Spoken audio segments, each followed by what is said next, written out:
Hello friends and welcome to the Exams Made Simple, and we are back again with the Hindu Complete Newspaper Analysis for 8th of June 2022। 8 जून 2022 का complete the Hindu newspaper analysis देखते हैं। शुरू करेंगे सबसे पहले सवालों के साथ जो कि आपको प्रीलिम्स ऑब्जेक्टिव के लिए मदद करेंगे। उसके बाद हम देखेंगे mains question of the day, उसके बाद मैप ऑफ द डे, फिर पूरी न्यूज़ आइटम्स और एडिटोरियल एनालिसिस। तो सारी चीज़ें आपको एक ही प्लेटफॉर्म में मिल जाएंगी, अलग अलग आपको 10 वीडियो देखने की जरूरत नहीं है। और गारंटी, जैसे आप लोगों ने देखा होगा, कई लोगों ने जो लोग कंटिन्यूसली हमारे साथ जुड़े हैं, तो कोई भी ऐसे जैसे करंट अफेयर्स के भी क्वेश्चंस हैं, हमने काफ़ी चीज़ें स्टैटिक की भी डिस्कस की हुई हैं। तो देखो चीज़ें आएंगी जब धीरे धीरे आप पढ़ोगे। जैसे इस साल के पेपर में मियावाकी मेथड हो गया, रियर हो गया, नियर हो गया, अफगानिस्तान के बॉर्डर्स पूछ लिया था, और इसके अलावा बहुत सारी ऐसी चीज़ें थी, बायो रॉक की टेक्नोलॉजी हमने डिस्कस की थी। तो सारी चीज़ें कहीं ना कहीं एनालिसिस में आएंगी ही आएंगी, है ना। तो just focus on this and कोशिश करिए कि आप इस पर फोकस करिए एंड अच्छे से इसको एनालिसिस करिए, रिवाइज अच्छे से करिए। रिवीजन आपके ऊपर रहता है। अगर मैंने पढ़ाई भी हुई है चीज़ और आप रिवाइज नहीं करेंगे तो उसका कोई मतलब नहीं रहेगा एंड ऑफ द डे। तो just keep on revising the things again and again. Notes आप बनाइए, है ना। सो that is all what I expect from your and. And अगर आपको कंटेंट पसंद आता है तो please do like it. Start करते हैं सबसे पहले सवालों के साथ जो कि आपको प्रीलिम्स के लिए मदद करेंगे। पहला सवाल है, with reference to the surrogacy act consider the following statements. Statements दिए हुए हैं सरोगेसी एक्ट के रिगार्डिंग, आपको बताना है कौन सा स्टेटमेंट सही है। पहला स्टेटमेंट कह रहा है, single men are not allowed to resort to surrogacy under this act. Single men surrogacy नहीं कर सकते। दूसरा स्टेटमेंट लिखा हुआ है, only a close relative of the couple can be a surrogate mother. केवल close relative of the couple can be a surrogate mother. तो आपको बताना है कौन सा स्टेटमेंट करेक्ट है, one only, two only, both या नन। क्वेश्चन नंबर 2 है, अरिगनार अन्ना जियोलॉजिकल पार्क। आपको बताना है कि ये कहाँ पे लोकेटेड है, किस स्टेट में लोकेटेड है। Arignar Anna geological park. Options are Karnataka, Goa, Tamil Nadu and Kerala. Question number 3 है, फर्स्ट स्टेटमेंट कह रहा है, more than 50% of India's crude oil import come from the Persian gulf countries. Second statement कह रहा है, Mexico has the largest diaspora population in the world. Mexico has the largest diaspora population in the world. आपको बताना है कि इनमें से कौन सा स्टेटमेंट गलत है, सही है, sorry, which statement is right, one only, two only, both या नन। तो ये 3 सवाल हैं। आई होप आप इसका आंसर करने की कोशिश करेंगे अपनी तरफ से। एक एक करके मैं आपको आंसर बताता हूं, लेकिन मैं आपसे एक्सपेक्ट ये जरूर करता हूं कि आप अपनी तरफ से आंसर जरूर बताइएगा, ठीक है ना। जैसे पहला सवाल मैंने आपसे पूछा था सरोगेसी के रिगार्डिंग। सरोगेसी में लिखा है पहला, सिंगल मैन नॉट अलाउड। तो बिल्कुल सही बात है, सिंगल मैन अलाउड नहीं है। दूसरा लिखा है ओनली ए क्लोज रिलेटिव। तो ये भी मैंने 2 दिन से भी आपको सरोगेसी एक्ट पूरा बताया हुआ है। तो आपको पता है कि ओनली ए क्लोज रिलेटिव होनी चाहिए और उसके खुद का एक संतान होना चाहिए और 25 से 35 साल की उम्र होनी चाहिए और सरोगेसी केवल एक बार की जा सकती है उसके द्वारा। तो that is how it works, है ना। तो ये दोनों स्टेटमेंट सही है। दूसरा सवाल मैंने आपसे अरिगनार अन्ना टाइगर रिजर्व के, अरिगनार अन्ना जूलॉजिकल पार्क के बारे में पूछा था कि कहाँ लोकेटेड है। तो ये लोकेटेड है आपका तमिलनाडु में, ठीक है ना। सो that is in Tamil Nadu only. तो इसको आप याद रखिएगा। ये AIR यानी कि ऑल इंडिया रेडियो में इसके बारे में न्यूज़ आई थी, तो मैंने वहाँ से ये क्वेश्चन दिया आपको। और ये तीसरा जो सवाल है ये है, more than 50% of India's crude oil import come from the Gulf countries. तो एक तो स्टेटमेंट ये हो गया, और दूसरा स्टेटमेंट है कि मैक्सिको में जो है वो हाईएस्ट डायस्पोरा पॉपुलेशन है। आप तो ये देखो, पहला स्टेटमेंट लिखा हुआ है कि मोर than 50% of India's crude imports come from the Gulf countries. अब ये सही है कि नहीं है, ये ऑब्वियस सी बात, ये सही स्टेटमेंट है। दिस स्टेटमेंट इज करेक्ट, है ना। क्योंकि हमको पता है कि जो पर्शियन गल्फ कंट्रीज हैं उनका जो शेयर है इंडिया के क्रूड इंपोर्ट में वो लगभग 60% रहा है in the last 15 year. Specially over 60% of the share is from the Gulf countries. दूसरा स्टेटमेंट लिखा है कि Mexico has the world's largest diaspora population. तो ये गलत स्टेटमेंट है। क्यों? Because India has the world's largest diaspora population. जो सबसे वर्ल्ड की लार्जेस्ट डायस्पोरा पॉपुलेशन है वो इंडिया की है, ना कि मैक्सिको की। इसलिए दूसरा स्टेटमेंट जो है वो गलत हो जाएगा। तो A will be the answer for this. तो ये थे 3 क्वेश्चन आज के। आई होप आपको कुछ नया सीखने को मिला होगा। आगे बढ़ते हैं mains question of the day की तरफ। Mains question of the day है what prison reforms are needed to uphold the human rights. अब आपको पता है कि प्रिजन रिफॉर्म्स की ज़रूरत है, बहुत ज़्यादा ज़रूरत है। कई लोगों ने कई बार सजेशन दिया है for the reforms in the prisons and all. तो क्या क्या प्रिजन रिफॉर्म्स की आवश्यकता है अगर आप चाहते हैं कि जो ह्यूमन राइट्स हैं वो अपहोल्डेड रहें या वो उनको वो मिले, तो आपको क्या लगता है कि कौन से ह्यूमन राइट्स को कौन से प्रिजन रिफॉर्म्स की ज़रूरत पड़ेगी? तो ये बहुत ही आसान सवाल है, कठिन सवाल बिल्कुल नहीं है। अगर आप थोड़ा सा फोकस करें तो आप खुद से ही आंसर लिख लेंगे, है ना। तो जस्ट वर्क ऑन दैट। अब थोड़ा मेहनत मेंस की तरफ भी करिए, है ना। जितने लोगों ने प्री निकाल लिया है, नहीं निकाला है, सबके लिए मेरा सजेशन यही है कि वो मेंस की ही प्रिपरेशन करें। Ultimately you have to clear this entire examination. केवल प्री क्लियर करना आपका टारगेट नहीं है। और बिलीव मी, प्री के बाद जब आप मेंस देंगे तो you will realise that pre was only 1/3 of what is required in the mains examination. तो मेंस के लिए बहुत ज़्यादा थोरो नॉलेज होना चाहिए। अदरवाइज क्या होता है, फिर आपके मेंस में मार्क्स अच्छे नहीं आते, कहीं ऑप्शनल में कमी रह जाती। मेरे कई स्टूडेंट्स ऐसे हैं जो कई बार दे शेयर देयर मार्कशीट्स एंड मुझे बहुत ही ख़राब लगता है कि थोड़ी सी अगर और मेहनत होती तो they could have been in the final list. उनके लिए मुझे बिल्कुल ये, और बहुत अच्छे अच्छे लड़के हैं, बहुत टैलेंटेड लोग हैं जो इस तरीके के हैं। तो बस थोड़ा सा आप लोग वर्क कीजिए, ऑप्शनल में वर्क कीजिए, ऑप्शनल की आंसर राइटिंग में वर्क कीजिए और थोड़ा इन सारी चीज़ों पे जीएस पे वर्क करिए, है ना। तो I hope you will do that for your self only, for your sake only. Start करते न्यूज़पेपर एनालिसिस में। पहली न्यूज़ जो फ्रंट पेज की है वो है Tamil Nadu tops the food safety index. सबसे पहले तो याद रखिएगा एक नया इंडेक्स जिसका नाम है फूड सेफ्टी इंडेक्स, ठीक है ना। फूड सेफ्टी इंडेक्स है ये, एंड तमिलनाडु ने उस पर टॉप किया है। एंड तमिलनाडु के बाद उसमें गुजरात है, फिर महाराष्ट्र है, ठीक है ना। और जो छोटे स्टेट्स हैं उनमें गोवा फर्स्ट रैंक पे है, उसके बाद मणिपुर है, देन सिक्किम है, ठीक है ना। तो याद रखिएगा जो बड़े स्टेट्स हैं उनमें तमिलनाडु, गुजरात एंड महाराष्ट्र टॉप 3 में थे। TGM, Tamil Nadu, Gujarat and Maharashtra, and then उसके बाद Goa, then Manipur, then Sikkim. Food safety index, ठीक है ना। अब ये जो फूड सेफ्टी इंडेक्स है इसको निकालने में मदद किसने की? ऑब्वियस सी बात है, पैरामीटर्स कौन सेट करेगा? FSSAI, ठीक है ना। रेटिंग इज डन बाय, जो ये रेटिंग है उस किसने की है? Rating is done by the food safety and standard authority of India. Food safety and standard authority of India ने ये रेटिंग्स निकाली है, ठीक है ना। ऑब्वियस सी बात है। और जो पैरामीटर्स हैं वो किसने सेट किए हैं? पैरामीटर्स जो है वो हेल्थ मिनिस्ट्री ने सेट किए हैं, ठीक है ना। The 5 parameters have been set by the health ministry, ठीक है। तो that is the thing which is important. I hope you will remember this fact as well. जो ये बता रहा हूं मैं आपको कि ये रेटिंग निकाली किसने है? FSSAI ने निकाली है, लेकिन जो पैरामीटर्स हैं इस फूड सेफ्टी इंडेक्स के वो किसने सेट किए हैं? वो हेल्थ मिनिस्ट्री ने सेट किए हैं। अब आपके दिमाग में सवाल आ रहा होगा कि सर वो फूड सेफ्टी इंडेक्स के पैरामीटर्स हैं कौन कौन से? देखो हिंदू में वैसे तो यहाँ पे नहीं लिखा हुआ है, लेकिन मैं आपको थोड़ा बता देता हूँ, आप लिख लीजिए इसको।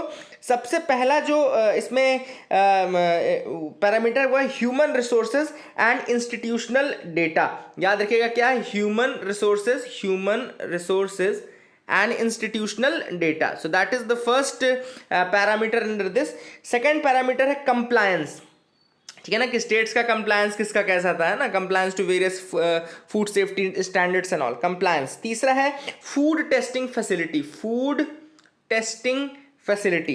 तो पहला है ह्यूमन रिसोर्सेज, मतलब आपके यहाँ कितने ट्रेंड फूड ऑफिसर्स हैं, ये सारी चीज़। ह्यूमन रिसोर्सेज कितने हैं आपके यहाँ, ठीक है ना, रिगार्डिंग फूड एंड ऑल। दूसरा है कंप्लायंस, मतलब आप फूड सेफ्टी जो स्टैंडर्ड्स हैं उनको कितना कंप्लाई करते हो, ठीक है ना। इसके अलावा इसके बाद आपका आता है फूड टेस्टिंग फैसिलिटीज़ कितनी है आपके यहाँ, कौन है, क्या है ना। फिर है training and capacity, training and capacity मतलब उसके रिगार्डिंग आप ट्रेनिंग का क्या मैकेनिज्म है आपके यहाँ, what is the mechanism of training under your state and all, ये सारी चीज़ें उसके अंदर देखी जाती हैं, ठीक है ना।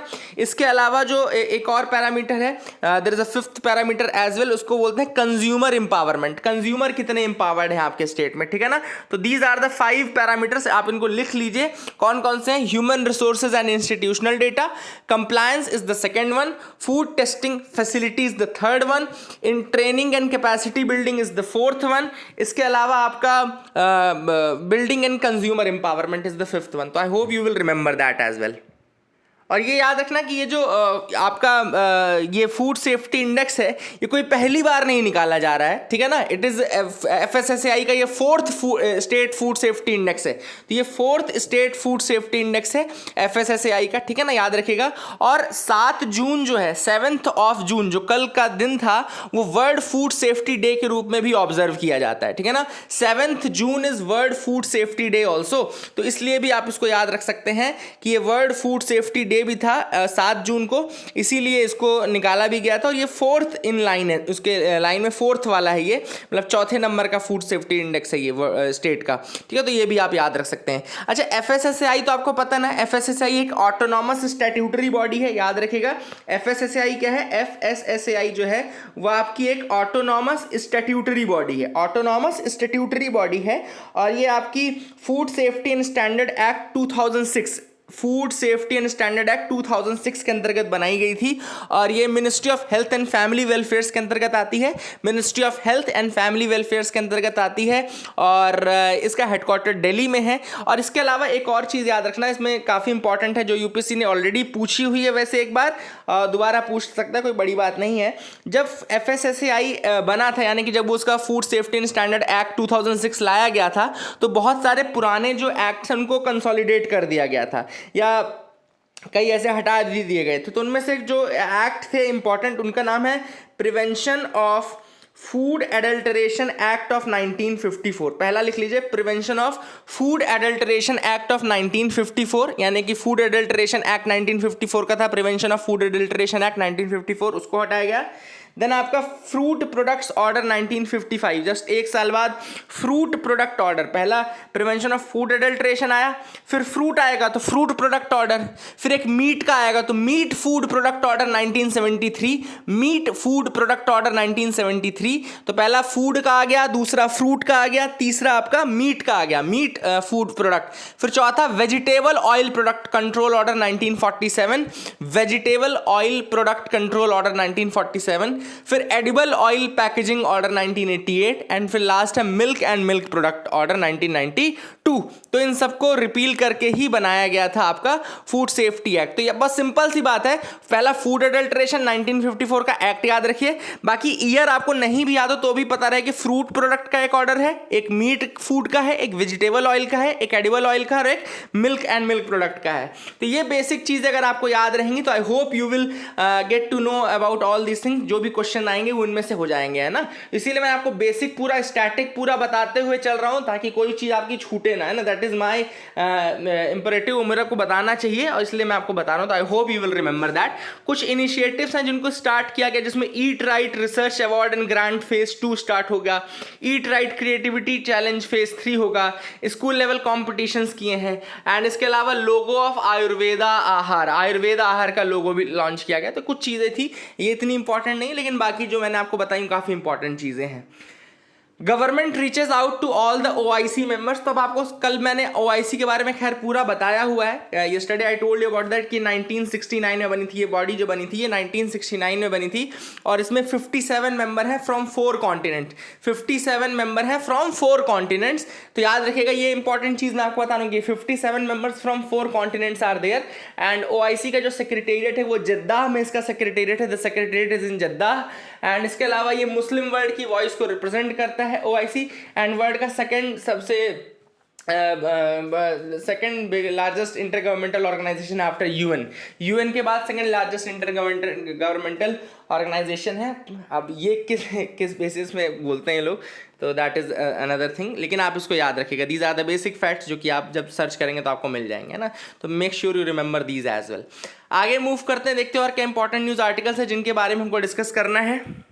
अब अगला यहाँ पे टेक्स्ट एंड कंटेक्स्ट पेज में जो इंपॉर्टेंट है वो बैड बैंक के बारे में आया है। तो पहले मैं आपको बैड बैंक के बारे में बता दूं। अब देखो, फाइनेंस मिनिस्टर आप सबको पता है, उन्होंने अभी अनाउंस कर दिया है रिसेंटली दैट NARCL, लिख लो इस चीज को, NARCL मतलब कि national asset reconstruction company, national asset reconstruction company, ये आपकी एक बैड बैंक के रूप में आया है। दूसरा है इंडिया डेट रिजोल्यूशन कंपनी, ठीक है ना। तो इंडिया डेट रेजोल्यूशन कंपनी और आपका कौन सा है, नेशनल एसेट रिकंस्ट्रक्शन कंपनी जो है, ये दो बॉडीज जो है इनको स्टार्ट किया जाएगा और ये अपना पहला बैड लोन जो है वो स्टार्ट करेंगे, first set of bad loans from the banks and try to resolve them, ठीक है ना, ये रिजॉल्व करने की कोशिश करेंगे, ठीक है ना। अब ये न्यू बैड बैंक्स हैं, ये दोनों बैड बैंक है। अब देखो bad bank as in the sense नाम से आपको लग रहा होगा खराब बैंक, लेकिन ऐसा नहीं होता।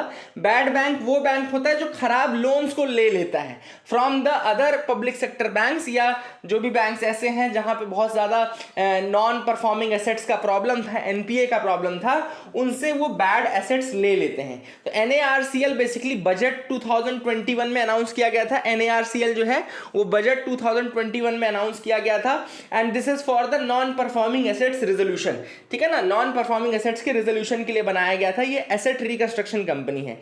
अब देखो यहां पे सबसे इंपॉर्टेंट चीज है, देखो यहां पे कि इसमें एनएआरसीएल में एक और चीज याद रखिएगा, पब्लिक सेक्टर बैंक्स की ओनरशिप 51% मेंटेन रहेगी। पब्लिक सेक्टर बैंक्स की जो ओनरशिप है एनएआरसीएल में वो 51% मेंटेन रहेगी।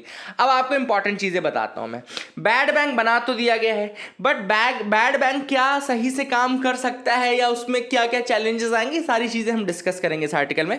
सबसे पहली बात, एक फैक्ट याद रखिएगा कि जो एनपीए था, ग्रॉस जो नॉन परफॉर्मिंग एसेट है, वो डिक्लाइन किया है पिछले 2-3 सालों में, यानी कि 2018 में जो ये पीक पे था 11.2% एनपीए था, ग्रॉस एनपीए 11.2% पे था फाइनेंशियल ईयर 2018 में, एंड वहीं पे फाइनेंशियल ईयर का Q2 जब हम देखते हैं, फाइनेंशियल ईयर 2022 का Q2 देखेंगे तो अभी जो ग्रॉस नॉन परफॉर्मिंग एसेट्स हैं वो 6.9% पे है।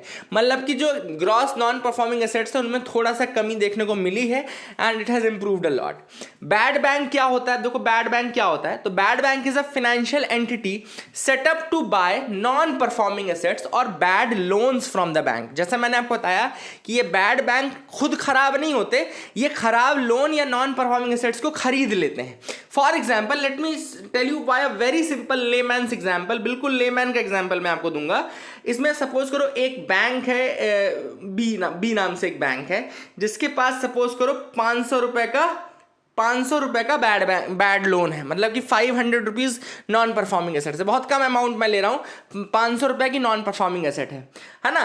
अब ये दूसरा एक एनएआरसीएल की बॉडी है, एनएआरसीएल नाम की बॉडी है, तो ये क्या करेगी, इस 500 की जगह ये बोलेगी कि ठीक है आप ये जो बैड लोन है ये अपने यहाँ राइट ऑफ कर दो, ये इसकी जिसको कलेक्शन का पावर मुझे दे दो, मैं आपको इसके बदले 300 रुपए दे दूंगा, ठीक है ना।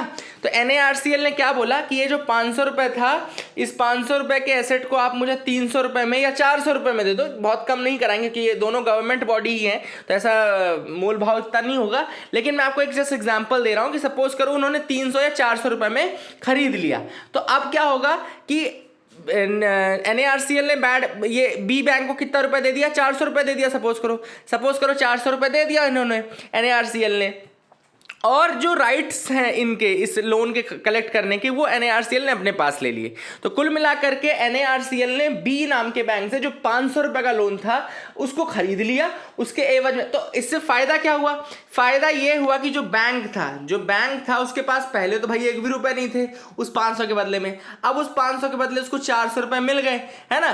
तो मतलब कि 400 आउट ऑफ 500 तो उसको वैसे ही मिल गया, ठीक है ना। इंटू 100 कर दोगे तो परसेंटेज निकल आएगा, है ना। तो 80% के आसपास को ऑलरेडी मिल गया, ठीक है। तो 80% उसने रिकवर कर लिया, इसका मतलब है। अब कॉमन सेंस लगाओ कि ये बैंक के लिए तो अच्छा हुआ ना, बैंक के लिए तो बहुत अच्छा हुआ कि भैया उसको जहां कुछ नहीं मिल रहा था वहां पे उसने अपने 80% रिकवर कर लिए। अब ये एनएआरसीएल क्या करेगा, NARCL what it will do is that NARCL के पास अब 500 रुपए कलेक्ट करने का पावर है। तो अब वो क्या करेगा कि ये इसमें से इसको ये जो लोन है ये दूसरे को किसी प्राइवेट प्लेयर को टिकाने का काम करेगा। ये प्राइवेट प्लेयर को टिकाएगा और इसमें 400 के बदले कोशिश करेगा कि 450 रुपए मिल जाए, है ना। तो उससे क्या होगा कि जो दूसरी जिसका बैड लोन था वो वहां पे, या इसको रिस्ट्रक्चर करेगा किसी तरीके से कि भाई जिसने लोन लिया था, फॉर एग्जांपल कि एक्स एंटिटी ने लिया था जो कि अभी मतलब सही से काम नहीं कर रही, जिसने कि बैड लोन दिया है, तो एक्स के पास जाकर के बोलेगा कि भाई ठीक है मैं तुम्हारे जो 500 रुपए का लोन है उसको रिस्ट्रक्चर कर देता हूं, उसको 5 साल के लिए और बढ़ा देता हूं, उसका टाइम पीरियड 10 साल का दे देता हूं, तो आप तब चुका पाओगे क्या। तो इस तरीके से कुछ चीजें चीज़ें जो है करके वो उसको रिकवर करने की कोशिश करेगा। अब हो सकता है वो 400 उसने दिए थे शुरू में, लेकिन हो सकता है उसकी रिकवरी में उसको 450 रुपये मिल जाए, तो ये NARCL का बाकी प्रॉफिट हो जाएगा। अदरवाइज प्रॉफिट मोटिव नहीं है यहाँ पे, ये आपको क्लियर रखना है दिमाग में कि प्रॉफिट मोटिव नहीं है, अदरवाइज प्रॉफिट हो जाए तो कोई बुरा नहीं है, ठीक है। तो ये इसकी पूरी वर्किंग मैंने आपको बता दी है। This is how it is going to work. Now, many people are criticizing it, and one of them are Raghuram Rajan also. तो श्री रघुराम राजन जी जो है उन्होंने भी इसको क्रिटिसाइज किया है। क्यों क्रिटिसाइज किया? उन्होंने बहुत अच्छी चीज़ बोली। उन्होंने बोली what you are doing is that ultimately you are shifting just the bad loan from one government entity to another government entity, ठीक है ना। तो आप क्या कर रहे हो, आप उसका कोई रेजोल्यूशन नहीं है ये, आप बस क्या कर रहे हो कि भाई NARCL ने बैंक से खरीद लिया, तो you are just shifting that loan of one government entity to another government entity, and finally इसका ब्रंट झेलेगा कौन? इसका ब्रंट झेलेगा टैक्स पेयर। अब गवर्नमेंट के पास तो खुद का पैसा नहीं है ना, तो टैक्स पेयर्स मनी है जो कि यूज होगी फॉर ऑल दीज थिंग्स। तो कुल मिला करके बहुत अच्छा इसका एक जो ये क्रिटिक है कि ultimately what government is doing is that they are just shifting the liability from one body to another body, they are shifting the liability from one body to another body. भाई क्या guarantee है कि जो NARCL है वो बहुत अच्छे से उसको रिजॉल्व कर लेगी, या क्या गारंटी है कि NARCL उसको बेच पाएगी या उसको रिकवर कर पाएगी लोन को? तो ऐसी कोई गारंटी तो है नहीं। जब all these things are not there then you are ultimately shifting the load from one body to another body. ये बहुत अच्छा क्रिटिसिज्म है, इसको यूज जरूर करिएगा, ठीक है ना। अब क्या ये इंडिया पहली कंट्री है जहां पे ये किया जा रहा है? नहीं, ऐसा बिल्कुल नहीं है। इंडिया पहली कंट्री नहीं है। पहली एक तो आपको चीज दिमाग में बैठा लेनी है, India is not the first country. 2008 में जब लेहमैन ब्रदर क्राइसिस आई थी, लेहमैन क्राइसिस आपको पता ना 2008 में जो पूरा फाइनेंशियल ब्रेकडाउन हुआ था, तो उस समय भी TARP के नाम से एक troubled asset relief program US लेकर के आया था। ट्रबल्ड एसेट रिलीफ प्रोग्राम 2008 में, ट्रबल्ड एसेट रिलीफ प्रोग्राम, वो भी किसी इसी तर्ज पे था। इसके अलावा जो बैड बैंक का आइडिया है वो अलग अलग कंट्रीज में जैसे US, जर्मनी, जापान, इनमें पास्ट में ऑलरेडी कैरी आउट किया जा चुका है। तो ये कुछ बेसिक क्वेश्चन पूछ सकता है UPSC आपको घुमाने के लिए कि भाई India is the first country जहां पे बैड बैंक का इस तरीके से प्रोसीजर यूज हुआ है। और वहाँ पे क्या आता है, कई चीज़ें हम पढ़ते नहीं तो फिर हम वी बिकम वेरी अनश्योर। हमको लगता है कि यार हमने तो कभी ऐसा पढ़ा नहीं, लेकिन हो सकता है कि हो इंडिया पहली। लेकिन इस तरह की कन्फ्यूजन ना हो, इसलिए हम जस्ट क्लियरिंग इट आउट कि इंडिया पहली कंट्री नहीं है जहाँ पे इस तरीके का फिनोमिना यूज़ किया जाएगा। Other countries have already use that, specially USA जिसने ट्रबल्ड एसेट रिलीफ प्रोग्राम लेकर के आया था 2008 के लेहमैन क्राइसिस के टाइम पे, ठीक है ना। तो that is the thing which is important. I hope you got clarity regarding that as well, आपको समझ में आ गया होगा, ठीक है ना। अब यहाँ पे देखो एक और चीज़ लिखी है कि एनालिस्ट का ये भी मानना है कि देखो अब चूंकि बैड बैंक जो है वो एक गवर्नमेंट एंटिटी है ना, वो प्राइवेट प्लेयर तो है नहीं। अब प्राइवेट प्लेयर होता तो मोल भाव करके 500 रुपये के लोन को 200 रुपये में खरीद लेता, लेकिन गवर्नमेंट बॉडी है, जैसे मैंने आपको बताया गवर्नमेंट बॉडी तो ज़्यादा मोल भाव नहीं होगा। 500 का लोन है तो हो सकता है 400 में वो ले ले, है ना, they can get that in 400 rupees. मतलब कि कुल मिलाकर के बहुत ज़्यादा price they will pay a lot of price in that, and यही रीज़न है कि हो सकता है बाद में इतनी रिकवरी ना हो पाए, जिस कारण से soon it will start making losses, है ना, कि 500 में खरीद। देखो बहुत अच्छा पॉइंट है ये भी कि they will purchase at high price, क्योंकि आप गवर्नमेंट बैंक से ले रहे हो, आप खुद एक गवर्नमेंट संस्था है, तो आप बहुत कम तो नहीं कराओगे, आपका पैसा तो जा नहीं रहा है, तो आप उसको 400 में खरीद लिया सपोज करो। बट आपने जब रिकवरी की तो केवल 250 रुपए हुए, तो 150 रुपए तो आपके एक ट्रांजेक्शन में आपको लॉस हो गया। अब ये लॉस कौन बियर कर रहा है? ये लॉस भी तो टैक्स पेयर ही बियर कर रहा है ना। So ultimately this is what is going to happen, and यही चीज यहाँ पे ऑथर ने मना की कि ये बहुत सही तरीका नहीं है, फुल प्रूफ तरीका नहीं है। This is not the full proof thing. तीसरा जो क्रिटिक है, बहुत ही प्यारा क्रिटिक तीसरा है, वो है मोरल हैजार्ड। मोरल हैजार्ड कैसा कि जो बैंक्स हैं, मान लो कमर्शियल बैंक्स हैं, अब उनका आपने बैड लोन खरीद लिया, अब आपने उनको तो बेल आउट कर लिया ना। So what it will do is that उनका जो पैसा फंसा हुआ था, they will get that money and they will start again recklessly giving the loan. वो फिर से वही रेकलेस लोन गिविंग की प्रोसेस स्टार्ट कर देंगे, क्योंकि उनको पता है कि भैया बैड बैंक तो है ही हमारे पास, कल को अगर हमारा NPA भी होता है तो हमको इतना पैसा रिकवर हो ही जाएगा, तो क्यों ना हम इसको लोन में देना शुरू कर दें। तो ultimately ultimately they will again start doing the same thing, and यही रीजन है कि एक तरीके से मोरल हैजार्ड क्रिएट करेगा and will again start that reckless process of giving loans and all. So this is what has been the case and I hope you got clarity regarding this. आपको समझ में आ गया होगा, ठीक है ना. तो काफी अच्छा ये एडिटोरियल था, आपको समझ में आ गया होगा आई थिंक. ये चीज एडिटोरियल अभी मैं डिस्कस करूंगा, ये एडिटोरियल नहीं था, ये टेक्स्ट एंड कंटेक्स्ट में आते हैं, तो ये बहुत इंपॉर्टेंट चीज है. अब अगली इंपॉर्टेंट चीज जो मैं आपको बताऊंगा वो है India aims to join NSG. India जो है वो न्यूक्लियर सप्लायर ग्रुप ज्वाइन करना चाहता है, और आप सबको पता है कि इंडिया की जो NSG में एंट्री है उसको रोक कौन रहा है? उसको चाइना रोक रहा है. क्यों? क्योंकि इंडिया ने NPT यानी कि न्यूक्लियर नॉन प्रोलिफरेशन ट्रीटी को जो है वो साइन नहीं किया है. याद रखिएगा, इंडिया ने नॉन प्रोलिफरेशन ट्रीटी साइन नहीं की है, याद रखिएगा. These are the facts. NSG के बारे में पहले मैं आपको बता दूं, NSG एज अ ग्रुप की फॉर्मेशन 1975 में हुई थी. याद रखिएगा, NSG की जो फॉर्मेशन है वो 1975 में हुई थी. बहुत इंपॉर्टेंट चीज बताऊंगा मैं आपको, इसमें 48 मेंबर्स हैं, 48 मेंबर कंट्रीज हैं NSG के, that have voluntarily agreed to coordinate their export control to non nuclear weapon states. तो जो नॉन न्यूक्लियर वेपन स्टेट्स हैं वहां पे क्या चीजें एक्सपोर्ट करनी है, क्या है, उसको ये चीज कंट्रोल करता है, ठीक है ना. They control that export. Nuclear related जो सप्लाईज है, न्यूक्लियर मटेरियल, फिजाइल मटेरियल हो गया, आपका कोई इक्विपमेंट हो गया रिलेटेड टू न्यूक्लियर टेक्नोलॉजी, इसको ये कंट्रोल करता है, ठीक है ना. और क्यों करता है? क्योंकि आपको पता है कि न्यूक्लियर का यूज वेपन ग्रेड में भी किया जा सकता है एंड फॉर पीसफुल पर्पसेस भी किया जा सकता है. दोनों इसके मिसयूज भी हो सकता है, यूज भी हो सकता है. तो न्यूक्लियर सप्लायर ग्रुप का कहना है कि भाई देखो, ये एक्चुअली हुआ क्या कि बड़ी बड़ी जो न्यूक्लियर कंट्रीज है ना, उन्होंने ही बना लिया आपस में ही. बोले कि हमारे पास तो चलो न्यूक्लियर पावर आ गया है, अब दूसरों के पास ना आए तो हम कहेंगे अब न्यूक्लियर का केवल पीसफुल यूज होगा, है ना. मतलब हिपोक्रेसी की भी सीमा होती है. वही वाली बात है कि अब हमारे पास आ गया है तो दूसरे के पास क्यों आए. और यही रीजन है कि इंडिया ने NPT साइन नहीं की थी, ठीक है ना. क्योंकि भाई बाकी कंट्रीज तो न्यूक्लियर बन गई, हमारे पास न्यूक्लियर डिटरेंस नहीं था, तो हमको भी ये करना था. हमको पता था कि हम नहीं बिना सस्टेन कर पाएंगे.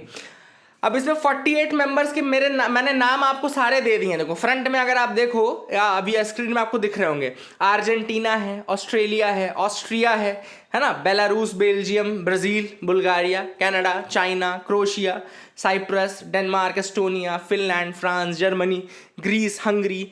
तो कुछ मेन देख लो. जैसे चाइना है, ठीक है, चाइना है, ऑस्ट्रेलिया है NSG का मेंबर, और आपका इंडिया नहीं है, कॉमन सेंस इंडिया नहीं है. इटली है, जापान है, ये मेन बता रहा हूँ मैं आपको, इटली, जापान है. फिर जैसे लातविया, लिथुआनिया, ये भी है. लातविया, लिथुआनिया आपके उसमें भी एस्टोनिया, लातविया, लिथुआनिया, ये आपका नाटो मेंबर भी हैं. ये भी याद रखना कि ये जो ये कंट्रीज है ना, ये आपके नाटो मेंबर्स भी हैं, लातविया, लिथुआनिया और ये एस्टोनिया, और यहाँ पे भी मेंबर है, NSG की भी मेंबर है ना. जबकि छोटी कंट्रीज अपने को लगता है कि नहीं होंगी. साउथ अफ्रीका है, इंपॉर्टेंट है. साउथ कोरिया है, स्पेन है, स्वीडन है, स्विट्जरलैंड है, यूक्रेन भी है. अच्छा, एक इंपॉर्टेंट चीज़ है कि यूक्रेन भी है, that is a thing. Russia भी है. रशिया, यूक्रेन दोनों जो न्यूज़ में है वो दोनों कंट्रीज हैं. UK भी है और US भी है. तो ये कुछ इंपॉर्टेंट कंट्रीज मैंने आपको बता दी. NSG का एम क्या है? To prevent nuclear exports for commercial and peaceful purposes from being used to make nuclear weapons. मतलब कि न्यूक्लियर NSG का काम यही है कि ऐसे न्यूक्लियर एक्सपोर्ट किए जाए ताकि वो केवल और केवल पीसफुल या कमर्शियल पर्पस, केवल पीसफुल पर्पस के लिए ही यूज हो, ना कि वो फिर वेपन ग्रेड के लिए यूज होने लगे, ठीक है ना. तो that is what the aim of NSG, ठीक है. और NSG ज्वाइन करने के लिए NPT का होना जरूरी था, लेकिन फ्रांस इसमें एक्सेप्शन था. जब फ्रांस ने ज्वाइन किया था NSG ग्रुप को, तब वो याद रखें NPT साइन ही नहीं था. तो एक इंपॉर्टेंट चीज ये भी आपको बता दूं कि फ्रांस एक ऐसी कंट्री थी जिसने जब NSG साइन किया था तो वो NPT का मेंबर नहीं था. दूसरी चीज इसमें NPT के बारे में आपको पता होगा कि NPT का निगोशिएशन जो है, यानी कि जो साइनिंग है NPT की, ट्रीटी साइन हुई थी वो 1968 में हुई थी और 1970 से इफेक्टिव थी. याद रखिएगा, NPT यानी कि नॉन प्रोलिफरेशन ट्रीटी, जो कि न्यूक्लियर वेपन्स का जो प्रोलिफरेशन उसको पूरी तरीके से एंड करती है और न्यूक्लियर टेक्नोलॉजी का केवल पीसफुल यूज करने के लिए कहती है, वो 1968 में साइन हुई थी एंड 1970 में वो इफेक्टिव हो गई थी, ठीक है ना. इसके बाद एक और चीज बता रहा हूं, बहुत इंपॉर्टेंट, ये आपको नहीं बताएंगे लोग, और ये UPSC के एग्जाम में ऐसी चीजें पूछ रहा है, तो मैं जो चीज बता रहा हूं उसको बहुत ध्यान से सुनना. हुआ क्या था कि इसके इसके बाद 1971 में एक जैंगर कमेटी बनी थी. There was a Zangger committee, write it down as well. This was a Zangger, ZANGGER.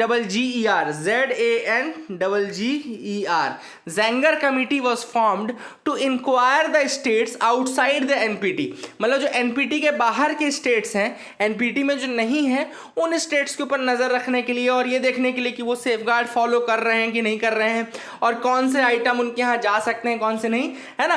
ऐसे आइटम जो नहीं जा सकते थे उनको बोलते हैं ट्रिगर लिस्ट, है ना. तो जैंगर कमेटी जो थी उसने ट्रिगर लिस्ट बनाई थी, और ये सारी चीजें ये आपको दिमाग में रखना है, जैंगर कमेटी, ठीक है ना. फिर इसके अलावा 1974 में इंडिया ने क्या कर दिया.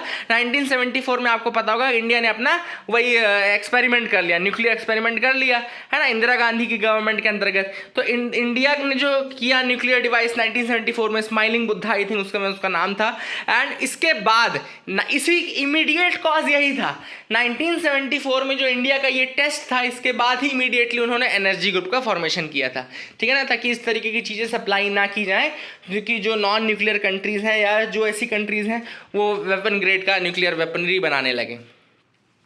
Freeze on the new IAS deputation rules. तो भी RTI की गई थी. आप सबको पता है नए डेपुटेशन रूल्स के अंतर्गत जो एक सेक्शन था आपका, let me tell you that, IAS cadre rules. IAS cadre rules 1954 में चेंज किया गया था रिसेंटली, जिसमें यह कहा गया था कि जो ऑल इंडिया सर्विस के ऑफिसर्स हैं उनको सेंट्रल डेपुटेशन पे बिना स्टेट गवर्नमेंट की कॉन्करेंस के साथ, मतलब बिना स्टेट गवर्नमेंट की मैंडेटरी अप्रूवल के बिना भी उनको बुलाया जा सकता है डेपुटेशन पे. ऐसा रूल चेंज किया गया था, but for the time being it is in cold storage only. इस पे फाइनल डिसीजन अभी DOPT नहीं लिया है.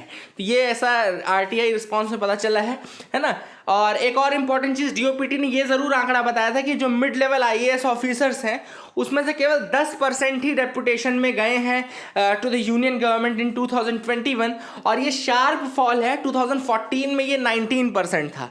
2014 में ये 19% का आंकड़ा था, जो कि केवल 10% तक का हो चुका है. सो फॉर दैट रीज़न कि सेंट्रल गवर्नमेंट के पास जो दिल्ली बेस्ड जो डेपुटेशन में जो AIS ऑफिसर यानी कि ऑल इंडिया सर्विस ऑफिसर जो हैं उनकी कमी हो गई है. And for that reason they change this rule, cadre rules of 1954, और ये आपको पता होना चाहिए. इसके अलावा एक और चीज़ बता दो कि जॉइंट सेक्रेटरी जो रैंक होती है, जॉइंट सेक्रेटरी रैंक के लिए UPSC भी कुछ नाम रिकमेंड करता है. तो अगर कभी अलग से आपको कैसे कभी ऐसा स्टेटमेंट दिख जाए कि UPSC जो है वो जॉइंट सेक्रेटरी लेवल पे लेटरल एंट्री के रिकमेंडेशन प्रोवाइड करती है, तो बिल्कुल सही होगा, गलत नहीं होगा, ठीक है ना. जॉइंट सेक्रेटरी लेवल पे UPSC कई बार सजेशंस देती है for officers to be at the joint secretary level, and that is on the basis of lateral entry, ठीक है ना, यानी कि प्राइवेट इंडिविजुअल्स को भी वो परमिशन देती है. तो UPSC ही इसका सिलेक्शन करता है, ठीक है. तो याद रखिएगा, these are some of the facts which you have to remember.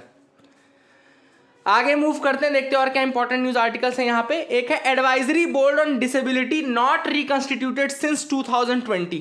तो central advisory board on disability जो कि मैंडेटेड है to meet every 6 month under the rights of person with disabilities act. तो rights of person with disabilities act के अंतर्गत ये apex body है, central advisory board, ठीक है ना. Central advisory board on disability is the apex body under this right to persons with disability act 2016. इसको reconstitute ही नहीं किया गया है since the previous boards 3-year term ended. ये जब पिछला जो सेंट्रल एडवाइजरी बोर्ड था उसका 3 साल का टर्म जब खत्म हुआ उसके बाद से इसको रिकॉन्स्टिट्यूट ही नहीं किया गया, यानी कि नवंबर 2020 से इसको कॉन्स्टिट्यूट ही नहीं किया गया है, जो कि काफ़ी वेग चीज़ है और काफ़ी वो भी चीज़ है, क्योंकि पर्सन्स विद डिसेबिलिटीज़ के लिए जो बॉडी है सेंट्रल एडवाइजरी बोर्ड, ये तो एपेक्स बॉडी है, और इसका टेन्योर जो रहता है याद रखिएगा वो 3 साल का रहता है. The tenure of the central advisory board is 3 years, ठीक है. So that is the thing which is important, and it is suppose to function as the national level consultative and advisory body on the disability matters. तो disability matters भी national level की consultative and advisory body के रूप में काम करती है. And the panel is meant to facilitate the continuous evolution of comprehensive policy.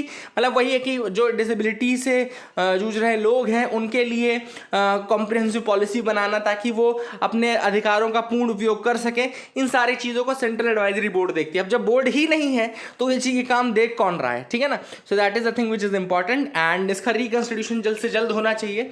And CAB आपको याद रखना, it is the highest policy making body for the disability issues, ठीक है ना। The CAB is the highest policy making body for the disability issues, ये आपको याद रखना है। Air sports in the country to have an oversight body. अब एक और इंपॉर्टेंट न्यूज़ है मिनिस्ट्री ऑफ सिविल एविएशन से आने वाली कि for the first time in India air sports जो है, यानी कि एयर रिलेटेड जो पैराग्लाइडिंग हो गया या हॉट एयर बैलूनिंग हो गया, they will come under a 4-tier governance structure with the sports air sports federation of India as the apex body. तो अब सिंपल सा आपको फैक्ट याद रखना है कि एक तो 4-tier मैकेनिज्म होगा, there will be a 4-tier mechanism, 4 step का मैकेनिज्म होगा। दूसरा जो एपेक्स बॉडी रहेगी वो रहेगी air sports federation of India, ASFI, air sports federation of India, एक एपेक्स बॉडी ग्रुप में आएगी। और ये एपेक्स बॉडी जो है जितने भी एयर स्पोर्ट्स हैं उनका रेगुलेशन, सर्टिफिकेशन, एक्सीडेंट्स, पेनल्टीज, ये सारी चीज़ें देखेगी air sports federation of India. और ये आपका मिनिस्ट्री ऑफ सिविल एविएशन के अंतर्गत आएगी। मिनिस्ट्री ऑफ सिविल एविएशन के अंदर air sports federation of India नाम की बॉडी, उसके अंतर्गत और 3 मैकेनिज्म, मतलब 4-tier स्ट्रक्चर है, लेकिन एपेक्स कौन सी है, air sports federation of India. और इसको किया तो ज्योतिरादित्य सिंधिया जी जो कि मिनिस्टर ऑफ सिविल एविएशन है, उन्होंने नेशनल एयर स्पोर्ट्स पॉलिसी जो है उसको अनवील किया है, नेशनल एयर स्पोर्ट्स पॉलिसी। और उन्होंने कहा है कि एयर स्पोर्ट्स में काफ़ी ज़्यादा मतलब फ्यूचर भी है, काफ़ी ज़्यादा वो भी है, it's very important economically also, it is very important. अब 4-tier जो स्ट्रक्चर है उसमें क्या है, टॉप पे रहेगा ASFI यानी कि air sports federation of India, फिर उसके नीचे रहेगा national associations for individual sports, national association for individual sports, है ना, कि जो इंडिविजुअल एयर स्पोर्ट्स हैं उनके नेशनल लेवल के जो एसोसिएशंस हैं, ठीक है। फिर उसके बाद रीजनल लेवल पे जो है होंगे the regional and then district level की यूनिट्स जो होंगी, ठीक है ना। तो नेशनल लेवल पे, फिर रीजनल लेवल पे, फिर डिस्ट्रिक्ट लेवल की जो यूनिट्स रहेंगी ये सारे रहेंगे। ASFI यानी कि air sports federation of India एक ऑटोनॉमस बॉडी के रूप में काम करेगा और मिनिस्ट्री ऑफ सिविल एविएशन के अंतर्गत रहेगा, ठीक है ना। मिनिस्ट्री ऑफ सिविल एविएशन के अंदर रहेगा, जो कि रिप्रेजेंट करेगा India at the global platforms, India को ग्लोबल प्लेटफॉर्म पर रिप्रेजेंट करने का काम भी ये करेगा, ठीक है ना। And it will provide governance over different aspects such as regulation, certification, competition क्या होंगे, अवार्ड्स क्या होंगे, पेनल्टीज क्या रहेंगी, and it will publish the draft guidelines within a period of 6 month, 6 महीने के अंदर ये ड्राफ्ट गाइडलाइन भी रिलीज कर देगा, ठीक है ना। एंड इसको चेयर कौन करेगा ये भी इंपॉर्टेंट है, मिनिस्ट्री ऑफ सिविल एविएशन के सेक्रेटरी, यानी कि air sports federation of India को चेयर कौन करेगा, air sports federation of India को चेयर करेंगे मिनिस्ट्री ऑफ सिविल एविएशन के सेक्रेटरी। तो ये भी एक चीज जो कि आप याद रख सकते हैं। And he will nominate up to 3 eminent experts related to air sports as members of the ASFI governing council.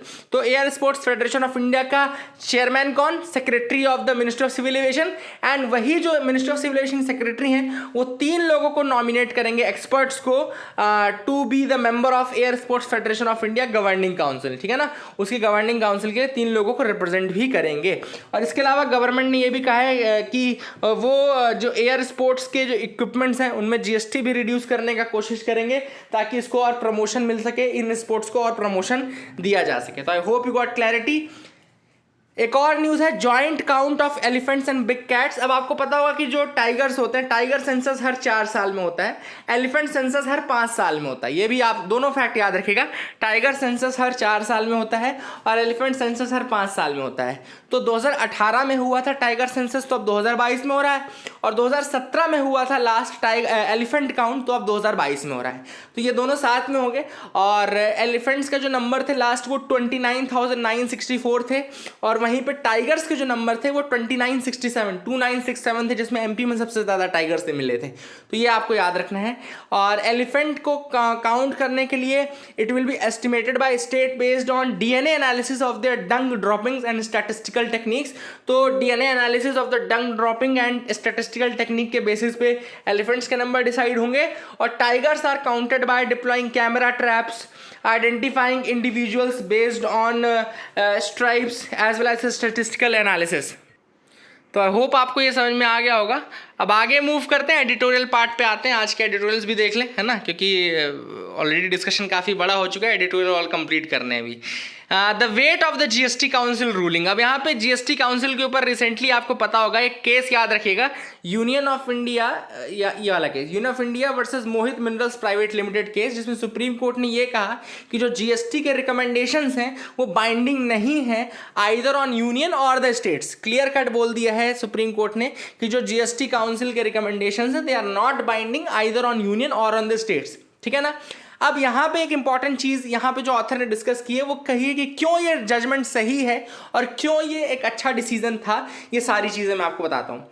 सबसे पहले दो आर्टिकल्स याद रखिएगा। आर्टिकल 279 का जो आर्टिकल 279A1 ए आर्टिकल, जिसके अंतर्गत आपका जीएसटी काउंसिल को एक कॉन्स्टिट्यूशनल बॉडी बनाया गया है, and article 246A, article 246A जो कि पावर देता है स्टेट गवर्नमेंट्स को भी और यूनियन गवर्नमेंट को कि वो अपने खुद के जीएसटी रिलेटेड जो लॉज हैं वो बना सकते हैं। ठीक है ना। तो सुप्रीम कोर्ट ने कहा कि ये जो 246A आर्टिकल है जिसके अंतर्गत यूनियन और स्टेट गवर्नमेंट अपने जीएसटी लॉज बना सकते हैं, वो अंडर नहीं आते हैं 279A के। मतलब कि अगर देखो 279A के अंतर्गत जीएसटी काउंसिल बन रही है, अब जीएसटी काउंसिल के अंतर्गत अगर ये 246 होता है, यानी कि उसको सरपास कर सकता 279A, तो फिर होता क्या कि जीएसटी के काउंसिल के रिकमेंडेशन मैंडेटरी होते। बट सुप्रीम कोर्ट ने कहा कि 246A जो आर्टिकल है वो इसके सबऑर्डिनेट नहीं है 279A के, इसलिए यूनियन और स्टेट गवर्नमेंट अपने अलग जीएसटी लॉज बना सकते हैं। और दूसरी चीज़ इंपॉर्टेंट है कि जो जीएसटी काउंसिल है उसके जो रिकमेंडेशंस हैं वो केवल महज रिकमेंडेशंस हैं, वो बाइंडिंग नहीं है। ठीक है ना। अब ऑथर ने देखो क्या क्या रीजनिंग दी है, क्यों कहा है कि भाई सही है ऐसा। देखो इसका सबसे बड़ा रीज़न है कि सुप्रीम कोर्ट का भी रीजनिंग यही था कि देखो अभी क्या होता है, जो जीएसटी काउंसिल का डिसीजन है वो 3/4 उससे लिए आते हैं, वोटिंग से लिए आते हैं, और 3/4 जब मेंबर्स हाँ करते हैं तभी होता है कोई डिसीजन। अब इस 3/4 में जो 1/3 जो है वो आपके पास किसके पास है, सेंट्रल गवर्नमेंट के पास है। सेंट्रल गवर्नमेंट के पास अगर वोटिंग राइट 1/3 का है, स्टेट गवर्नमेंट्स के पास वोटिंग राइट 2/3 का है, तो सेंट्रल गवर्नमेंट के पास तो फिर वीटो पावर आ गई ना। अगर टोटल डिसीजन के लिए देखो, टोटल डिसीजन के लिए तो 3/4 चाहिए, जो कि आपका 2/3 से ज़्यादा होता है ना भाई। 3/4 मतलब कि 75% और 3/4 मतलब कि 67%। तो कुल मिलाकर के 3/4 तो 2/3 से ज़्यादा होता है। इसका मतलब है कि अगर सेंटर चाहे 1/3 पावर के साथ वो किसी भी रूल को वीटो कर सकती है। तो सुप्रीम कोर्ट का ये कहना था कि चूंकि आपने वोटिंग इस तरीके से रखी कि आप किसी भी डिसीजन को वीटो कर दो, अगर स्टेट्स कोई डिसीजन चाहे तो भी आप अगर नहीं चाहते तो आप उसको वीटो करने की पावर रखते हो। That is the first reason that the supreme court के वेरी वेरी गुड रीजन। इसको याद रखिएगा, जो मैं बता रहा हूं चीजें बहुत इंपॉर्टेंट है, आपको इतने अच्छे से डिटेल में मैं समझा रहा हूं, इनको वेस्ट मत जाने दीजिएगा, यूज करिए, इसको बार बार रिवाइज करिए तो आपके कंसेप्ट बिल्कुल क्लियर रहेंगे। कोई भी आपसे पूछेगा फटाक से बता दोगे। दूसरा ये उन्होंने बोला कि जो कि ये एक कोऑपरेटिव बॉडी होनी चाहिए थी। अब कोऑपरेटिव बॉडी में क्या होता है कि भाई अलग अलग लोग अलग अलग सजेशन देते हैं, एक दूसरे के कोऑपरेशन से वो बॉडी चलती। तो हुआ क्या यहाँ पे इन्होंने कहा कि जो आपके अपोजिशन के स्टेट्स रहेंगे, यानी कि जो यूनियन गवर्नमेंट के अपोजिट स्टेट्स रहेंगे, वो तो अपोज करेंगे पॉलिसीज का, लेकिन जो प्रो गवर्नमेंट रहेंगे या प्रो सेम गवर्नमेंट की के स्टेट्स रहेंगे, वो म्यूट एक्सपेक्टेटर्स के रूप में बैठे रहेंगे। क्यों? क्योंकि वो इस यूनियन की बात को दरकिनार करेंगे नहीं, ये यूनियन की बात को काटेंगे नहीं, वो यूनियन की बात को किसी बात को चेंज करना नहीं चाहेंगे। तो कुल मिलाकर के ये भी एक अलग रीजन है कि क्यों ये कोऑपरेटिव फेडरलिज्म की उसको खराब करता है। ठीक है ना। तो पर्पस जो था उसका हार्मोनियस होना चाहिए था, लेकिन ये हार्मोनियस रहने नहीं देगा। ठीक है ना। तो that is the thing which was again there. इसके अलावा यहाँ पे उन्होंने कहा कि यूनियन गवर्नमेंट ने क्या किया, एक तरीके से जीएसटी के भी तीसरा रीजन बहुत अच्छा है कि उन्होंने कहा कि जीएसटी काउंसिल नाम की एक अलग बॉडी आपने बना करके यूनियन ने लेजिस्लेशन की पावर जीएसटी काउंसिल को दे दी है। एक तरीके से टैक्स रिलेटेड जो चीज़ें हैं वो तो लेजिस्लेशन का हिस्सा थी ना। तो यूनियन गवर्नमेंट ने क्या किया कि एक नई बॉडी बना करके उसको डेलीगेट कर दिया फंक्शन। लेकिन उनका कहना यह है कि आप डेलीगेट नहीं कर सकते, आपको अथॉरिटी लोगों द्वारा दी गई है, आप उस अथॉरिटी को डेलीगेट नहीं नहीं कर सकते, you can not delegate that authority, you can not delegate that work. इसलिए जो लॉ मेकिंग पावर है regarding the GST and all, it should remain with the hands of the representatives of the people. तो जो लोगों के representatives हैं उनके हाथ में वो पावर होनी चाहिए। तो this was again a logical reasoning which was given, ठीक है ना। एंड यहाँ पर अब जो एडिशनल सॉलिसिटर जनरल है उनका ये कहना है कि भाई ऐसा मत करो, अगर रिकमेंडेटरी नहीं रखोगे तो फिर वन नेशन वन टैक्स का क्या होगा, हर स्टेट अलग अलग टैक्स कर रहे हैं करेंगे, है ना। तो वो तो देखो अभी भी नहीं हो रहा है, अभी भी जीएसटी के अंदर 4 स्लैब्स हैं, अभी भी जीएसटी कलेक्शन में अल्कोहल इंक्लूडेड नहीं है, अभी भी जीएसटी के अंतर्गत इलेक्ट्रिसिटी नहीं है, अभी भी जीएसटी के अंतर्गत आपका जो ये सारी चीज़ें टोबैको और ये प्रोडक्ट्स हैं वो इंक्लूडेड नहीं है, सॉरी ये आपका पेट्रोल डीजल इंक्लूडेड नहीं है। तो कुल मिलाकर के वन नेशन वन टैक्सेशन तो अभी भी नहीं है। तो आप इसको इस तरह से नहीं बोल सकते कि केवल ये चीज़ अगर हटा दी जाएगी तो वो वन नेशन वन टैक्सेशन नहीं रहेगा, ठीक है ना। तो दैट इज द थिंग। इसके अलावा ऑथर ने कहा, सुप्रीम कोर्ट ने ये कहा कि भाई जब जीएसटी काउंसिल का फॉर्मेशन इस तरीके से है कि वहाँ पे स्टेट्स हैं, स्टेट्स में भाई कुछ रूलिंग पार्टी रूल्ड स्टेट्स हैं, कुछ non ruling party ruled states हैं, तो वहाँ पे जो डिस्कशन या डिबेट होगा वो मेयर पॉलिटिकल होगा, and that will be on the merely political lines, है ना। एक आइडियोलॉजी दूसरे आइडियोलॉजी को अपोज करने का काम करेगी, and that is the thing which will be there, ठीक है ना।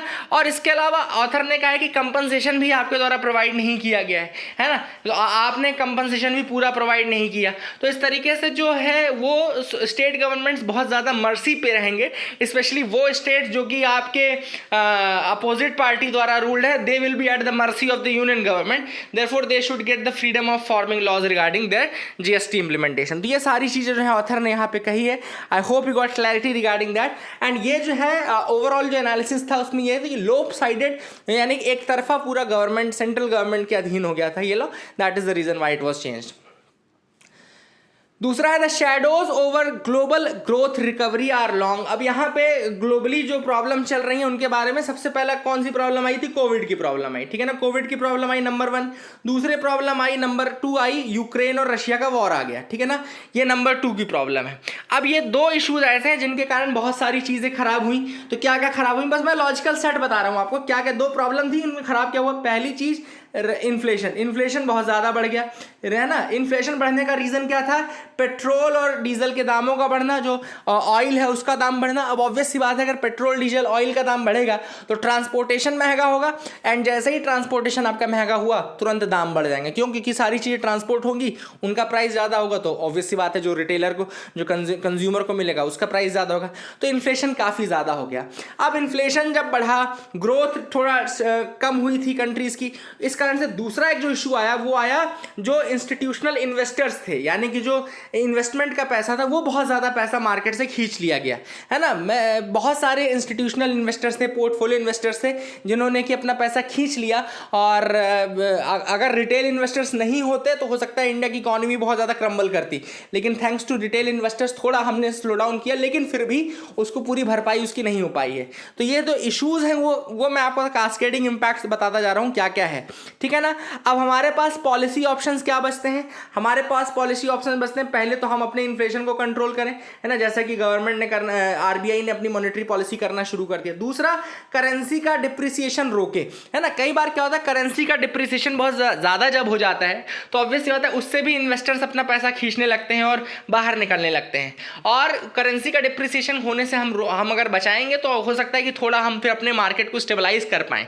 तो दूसरा जो ऑप्शन है कि हम करें। तीसरा जो सजेशन यहाँ पे पॉलिसी ऑप्शन ऑथर ने बोला है वो है प्रूनिंग का, मतलब क्या, रेशनल आप यूज करो, एक्सपेंडिचर को प्रून करो और आप कंसोलिडेशन, जो फिस्कल कंसोलिडेशन की तरफ आप थोड़ा जाओ, थोड़ा एक्सपेंडिचर को कंट्रोल करने की कोशिश करो। हाँ, ऐसा नहीं कि जो ज़रूरी सेक्टर्स है वहाँ पे इन्वेस्ट मत करो, पब्लिक सेक्टर में आप कई जगहों पे आप इन्वेस्ट करो भी, लेकिन ओवरऑल अपने थोड़ा जो आपका एक्सपेंडिचर उसको कम करने की कोशिश करने का सजेशन यहाँ पे दिया गया है। तो I hope you got clarity overall regarding this as well, आपको समझ में आ गया होगा। और ये सारे आर्टिकल जो थे उसी के ऊपर लिखे हुए थे। और लास्ट इन्होंने बोला कि लेबर्स के लिए, जो वर्कर्स हैं उनका एक्सप्लॉयटेशन ना हो, इस कारण से आप उनके लिए थोड़ा अच्छी पॉलिसीज बनाएं और लेबर वेलफेयर के लिए काम करें। So these are the suggestions which have been given under this editorial. I hope you got clarity regarding the overall newspaper analysis. एक बार मैं आपको मैप शो कर दूं। अब देखो ये मैप दिखाने का रीज़न ये कि चाइना जो है वो कंबोडिया में एक पोर्ट ऑपरेट करेगा। चाइना और कंबोडिया मिल करके एक पोर्ट ऑपरेट करने वाले हैं, जिस कारण से कई जो कंट्रीज़ हैं वो खुश नहीं है इससे, क्योंकि उनको लगता है कि चाइना जो है वो कंबोडिया को फिर यूज़ करने लगेगा और उसके बाद वो उसका साउथ चाइना सी और इधर और ज़्यादा करीब आ जाएगा, है ना। और जो गल्फ ऑफ थाईलैंड है, यहाँ पे देखो गल्फ ऑफ थाईलैंड है, यहाँ पे ऑपरेट होगा। एक्चुअली में जो ये पूरा ऑपरेशन है कंबोडिया यहाँ पे है और यहीं पे गल्फ ऑफ थाईलैंड है, तो यहीं पे वो पोर्ट है जहाँ पे वो दोनों मिलकर के करने वाले हैं। तो ये मैप एक बार आप लोग देख लो। सबसे पहले यहाँ पे आपको मैं दिखा दूँ, this is the Indian portion, India का पार्ट है यहाँ पे, ये फिर बांग्लादेश आता है, ठीक है ना। फिर यहाँ पे जो अपना नॉर्थ ईस्ट वाला पोर्शन है वहाँ से लगा हुआ यहाँ पे म्यांमार बर्मा वाला पार्ट है, ठीक है। बर्मा के नीचे जस्ट आपको यहाँ पे थाईलैंड दिखेगा, फिर यहाँ पे लाओस दिखेगा। लाओस एक पूरी लैंडलॉक्ड कंट्री है, ये भी याद रखिएगा, लाओस इज कंप्लीटली लैंडलॉक्ड, जैसा कि आपको दिख पा रही है लाओस। फिर यहाँ पे ये वियतनाम आपको दिखेगा। चाइना का जो बॉर्डर है वो आपका म्यांमार से भी है, वो आपका यहाँ पे लाओस से भी है, वो आपका वियतनाम से भी है, लेकिन चाइना का बॉर्डर आपका थाईलैंड से नहीं है। तो ये एक दिमाग में अपने बात रखना कि चाइना का बॉर्डर थाईलैंड से नहीं टच करता है। कई बार आप कंफ्यूज हो जाएंगे, लेकिन थाईलैंड से चाइना का बॉर्डर टच नहीं कर रहा है, वियतनाम कर रहा है, लाओस कर रहा है, ठीक है ना। फिर यहाँ पे नीचे आपको कंबोडिया दिख रहा होगा, दिस इज द कंबोडिया वाला पोर्शन जहाँ पे ऑपरेट करेंगे। एंड यहाँ पे आपको ये गल्फ ऑफ थाईलैंड दिख रहा है, this is the gulf of Thailand. And this is your Malaysia वाला पोर्शन, दिस इज मलेशिया। लास्ट में सिंगापुर आपको दिख रहा है एंड इधर आपका फिर साउथ चाइना सी आ जाता है, ठीक है। तो this was the map. I hope you got clarity. That is it for the day. Keep loving us, keep sharing us. Thank you and have a nice day.